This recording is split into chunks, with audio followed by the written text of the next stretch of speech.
हर हर महादेव। देवों का देव महादेव जी के चरण में प्रणाम करती हूँ, मेरा प्रणाम स्वीकार हो। माता गौरा पार्वती के चरण में प्रणाम करती हूँ, मेरा प्रणाम स्वीकार हो। गणपति ललनमा के चरण में प्रणाम करती हूँ, मेरा प्रणाम स्वीकार हो। सब गुरु भाई बहना के चरण में प्रणाम करती हूँ, मेरा प्रणाम स्वीकार हो। गुरु भाई बहना, मैं एक कथा सुनाने जा रही हूँ, इस कथा को पूरा सुनिए और रहस्य जानिए। हर हर महादेव, घर घर महादेव। गुरु भाई बहना, एक बेचारी बुढ़िया थी, उसको 2 बेटे थे। वो बुढ़िया जो थी, भगवान जब छोटी थी तो भगवान की पुजारी थी, और धीरे धीरे जब जवान भी हो गई तभी पूजा करते रह गई। बुढ़ापा का शरीर था तब भी पूजा करते रही।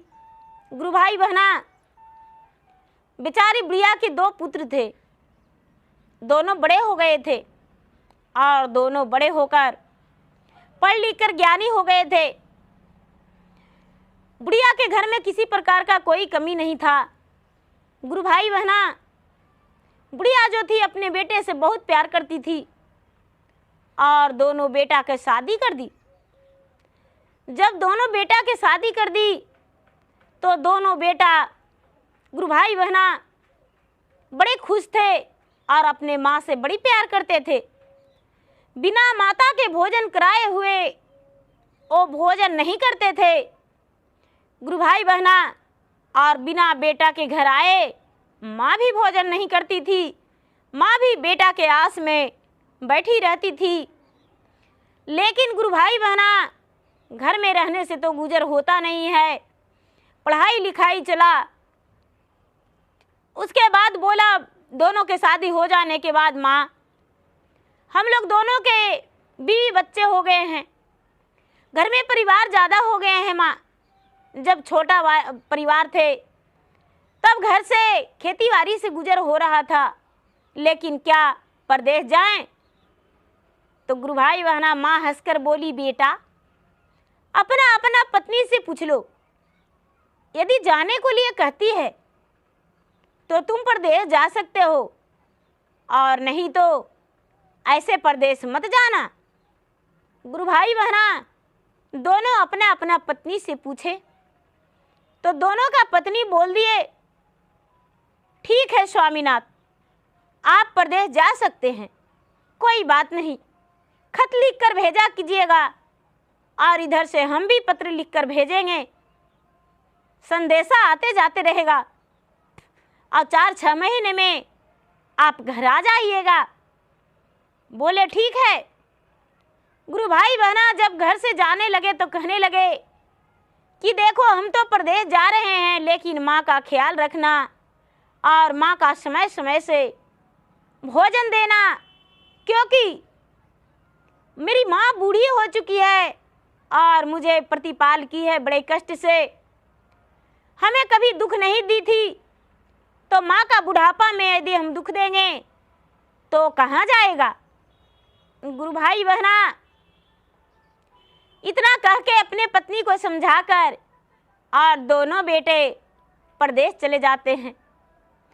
और जब परदेश चले गए गुरु भाई बहना, तो बुढ़िया खाने के लिए बैठती थी तो 4 बात कह के और दोनों बहू खाना देती थी, बिना बोले, बिना डांटे, बिना फटकारे कभी खाना नहीं देती थी।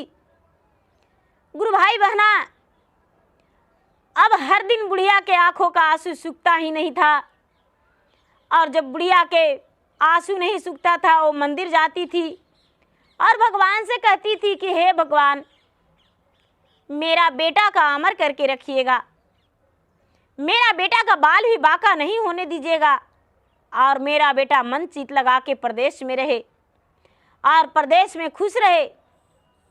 लेकिन गुरु भाई बहना दोनों बहू जो थी क्रक्षा नारी बन गई, सास से बिना झगड़ा किए एक दिन नहीं रहती थी। गुरु भाई बहना एक दिन का बात है कि हद ही कर दी, दोनों बहुएं ने मिलकर एक झाड़ू ली और झाड़ू लेकर और अपने सास पे मार झाड़ू मार झाड़ू मार झाड़ू झाड़ू गिराने लगी। झाड़ू से पूरा उनकी औखा झाड़कर और बाल पकड़ के खींच के दोनों बहुएं मिलके और हाथ पकड़ के घर से बाहर कर दी और कहती है कि बुढ़िया डायन मेरे पति को परदेश जाने को बोली। हम घर में परवरिश कर रहे थे, इतना दिन से बुढ़िया नहीं जाने को लिए कहती थी और मेरा पति को परदेश चला दी। गुरु भाई बहना, बेचारी बूढ़ी माता घर से निकल गई। गुरु भाई बहना गंगा के आर पर जाके और बेचारी रोने लगी और रोते रोते गंगा माता से विनती करती है, कहती है हाथ जोड़ के, हाथ तो जोड़िया गंगा माय, गोड़ तोरा पारियो जी, अरे तनी एकाओ मारहु जाल, अपनी लहरिया गंगा माय, तनी तो बारहु गंगा में डोवे हम मारवरे, मोर जियरा छटपट करे, गंगा में डोवे हम मारवरे, मोर जियरा छटपट करे। गुरु भाई बहना गंगा माता प्रचंड होकर और कहते हैं, किया तो रहा रे बुढ़िया नैहरा के दुखावा रे, अरे किया तोरा ससुरा के दुख रे, तनी कह के सुनवा, किया तो ही हाहि रे बुढ़िया कोख के बंझिनी रे, कौने कारण में गंगा डोबवरे, तनी बता दा मोही। गंगा माई कहते हैं कि अरे क्या कारण है जो तुम्हारा जियरा छटपट कर रहा है, मरने को मन कर रहा है? क्या तुम्हारा नैहर में कोई नहीं, ससुराल में कोई नहीं, या तू कोख के बांझ हो, बुढ़ापा का शरीर है और तुम मरने को लिए कह रही हो? आखिर क्या कारण है? गुरु भाई बहना बुढ़िया आंखों में आंसू लेकर कहती है कि हे गंगा माता, मेरा 2 पुत्र है और दोनों पुत्र मेरा परदेश गया है और दोनों बहू ने मुझे घर से निकाल दिया है और हम कहाँ जाएं? हमें गंगा में चाहते हैं कि डूब के मर जाएं, अपना धारा कस के उमड़ा दीजिए जो कि मेरा शरीर इसमें डूब के मर जाए। गुरु भाई बहना गंगा माता कहते हैं कि अरे हम तो खुद शिव के जटा में रहते हैं और तू शिव का भक्त हो, और ऐसे प्राण त्यागने से क्या तुम्हारा कष्ट दूर हो जाएगा? नहीं, ये सब भगवान का जांचना है, तुम प्राण मत त्यागो, यहीं पे बैठो। गुरु भाई बहना बुढ़िया चुपचाप वहीं पे बैठी रही। पूरा दिन बीत गया और रात्रि में उसको भोलेनाथ बेटे को स्वप्न में दिए कि अरे तू निर्भेष सोया हुआ है, तेरा माता मर गया और जल्दी से जाओ और नहीं तो तेरा मरा माँ का भी मुंह नहीं देख पाओगे। गुरु भाई बहना उसी रास्ता से बेटा आ रहा था, उसी रास्ता से बेटा आ रहा था और गंगा के अरार पे माँ बैठी हुई थी। गुरु भाई बहना झोले में सारा सामग्री जो भी था बेचारा लेकर दोनों बेटा लौट रहा था प्रदेश से। और जब जमुना पार हुआ, गंगा पार हुआ, तो माँ के नज़र देखा कि अरे मेरा माँ फटी पुराने कपड़े में और ऐसे की है जैसे लगता है कि 2-4 दिन से भूखी हो। आखिर क्या कारण हो सकता है? गुरु भाई बहना अपने माँ को पूछा दोनों बेटा, माँ आखिर क्या कारण है जो तू गंगा के अरार पे बैठी हो? क्या तुम्हें दुख हुआ? बहू ने मारा, पीटा, घर से निकाल दिया। गुरु भाई बहना माँ के आंखों से आंसू रुका नहीं, होठों से आवाज निकला नहीं, जीवा से झूठ बुलाया नहीं। बेचारी कुछ नहीं बोली, झरझर टप टप अपने आंखों से आंसू गिराते गिराते कहती है कि बेटा तेरे ही आस में बैठे थे, क्या करूं? जी तो करता था कि मैं गंगा में कूद जाऊं, लेकिन नहीं, अपना प्राण नहीं देना चाहते हैं, क्योंकि तेरा ही आस जो रहे थे। गुरु भाई बहना, छोटा बेटा ने जांग चीर के और अपना माँ को जांग में घुसा लिया और बोला, हे सत्य मेरा जांग, जैसे था वैसे हो जा, और घर चला गया माँ को लेकर। गुरु भाई बहना, जब दोनों बेटा घर पहुंचा तो दोनों के पत्नी लोटे में पानी लेकर खड़ी हो गई, स्वामीनाथ पैर धो लीजिए। गुरु भाई बहना, दोनों के एक एक बच्चे थे। कहने लगे, अरे तुम्हारा दादी नहीं है, कहाँ गई?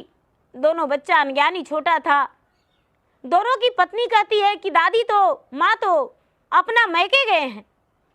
कहते हैं कि मेरा बेटा घर में नहीं है, तुम लोग रहो, हम मैके चले जाते हैं। बहुत दिन से हम मैके नहीं गए थे।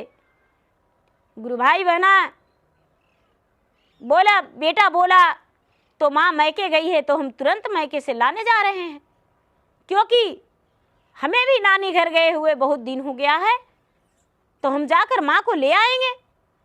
गुरु भाई बहना, अब दोनों कहती है कि चुपचाप आप पहले जेम लीजिए भोजन, उसके बाद तो माँ आ ही जाएंगे। बेटा गुस्से में अंगार होकर तेगा निकाल कर बोला कि हम 2 खंड कर देंगे, और नहीं तो जल्दी से बताओ। लेकिन दोनों का पत्नी नहीं बताया। गुरु भाई बहना, छोटा बेटा कहता है, मेरा सत का जांग, मैंने तो अपनी माँ को छिपाया हूँ, मेरा माँ निकल जाए फट के जांग। जांग से फट के माँ निकल गई गुरु भाई बहना, और खड़ी हो गई बुढ़िया।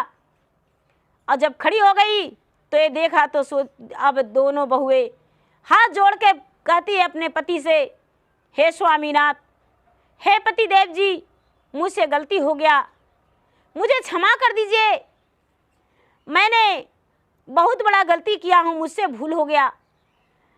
मैं आप स्वार्थी बन गया था, और आप स्वार्थी बन के और मैंने आपको माँ को तकलीफ दिया, लेकिन अब कभी दुख नहीं देंगे, मुझे क्षमा कर दीजिए। गुरु भाई बहना, उसके माँ कहती है कि बेटा, मैं तो 2-4 दिन जीकर तुम्हारे साथ रहेंगे, लेकिन तुम्हारा पत्नी तेरा जिंदगी भर रहेगी, और इसे अच्छे से रखो, और इसे अपने घर के प्रतिष्ठा को दूर किया नहीं जाता है। बेटा, ये तो तुम्हारा घर का लक्ष्मी है, ये बहू जो है बेटा, बहू को घर से दूर मत करो, इसे मारो मत, घर की लक्ष्मी को मारे नहीं जाते हैं।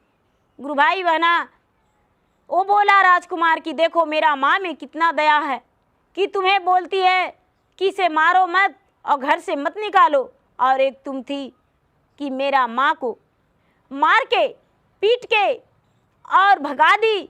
मेरी माँ गंगा के अरार पर बैठी हुई थी और मेरा बाट जो रही थी। इसका कल्पना, इसका तपस्या मुझे वहाँ से खींच कर ले आया। मैंने जहाँ भी देश प्रदेश में था वहाँ मुझे रहा नहीं गया, क्योंकि माँ ने मुझे पोसा पाला। इस कारण मेरा माँ का आंसू मुझे खींच कर लाया, और तूने निर्दयी कसाई बन गए और इसे दुख दिया। गुरु भाई बहना, माँ ने दोनों का झगड़ा बंद करके और दोनों बेटे से विनती करके बहू को घर में ले गए, और उस दिन से बहू भी अपने सास को मानने लगी, लाड प्यार देने लगी, और समय से भोजन देने लगी, और खुश रहने लगे। गुरु भाई बहना, उस दिन से बेटा भी देश प्रदेश जाते थे, तो फिर बहू नहीं ऐसा करती थी। तो गुरु भाई बहना, जो जैसा करते हैं उसका फल मिल जाता है, इस जन्म में नहीं तो पिछला जन्म, अभी अगला जन्म में मिलेगा। अभी हम गलत करेंगे तो भगवान इंतज़ार करके लिख के बही खाता में रख के, और मेरा जो पाप का सजा है वो अवश्य देंगे। तो गुरु भाई बहना, मेरा विनती यही है कि जितना अच्छा करें उतना अच्छा रहेगा। तो मेरा वीडियो अच्छा लगे तो इसे लाइक कीजिए, शेयर कीजिए, सब्सक्राइब कीजिए, और कमेंट बॉक्स में हर हर महादेव ज़रूर लिखिए, या अपने दुख लिख कर शेयर कर सकते हैं। मैं आपके लिए भगवान से प्रार्थना करेंगे, विनती करेंगे, और मैं फेसबुक पर भी हूँ, मैं इंस्टाग्राम पे, मेरा फेसबुक पे फॉलो कीजिए, लाइक कीजिए, शेयर कीजिए। धन्यवाद। हर हर महादेव, घर घर महादेव।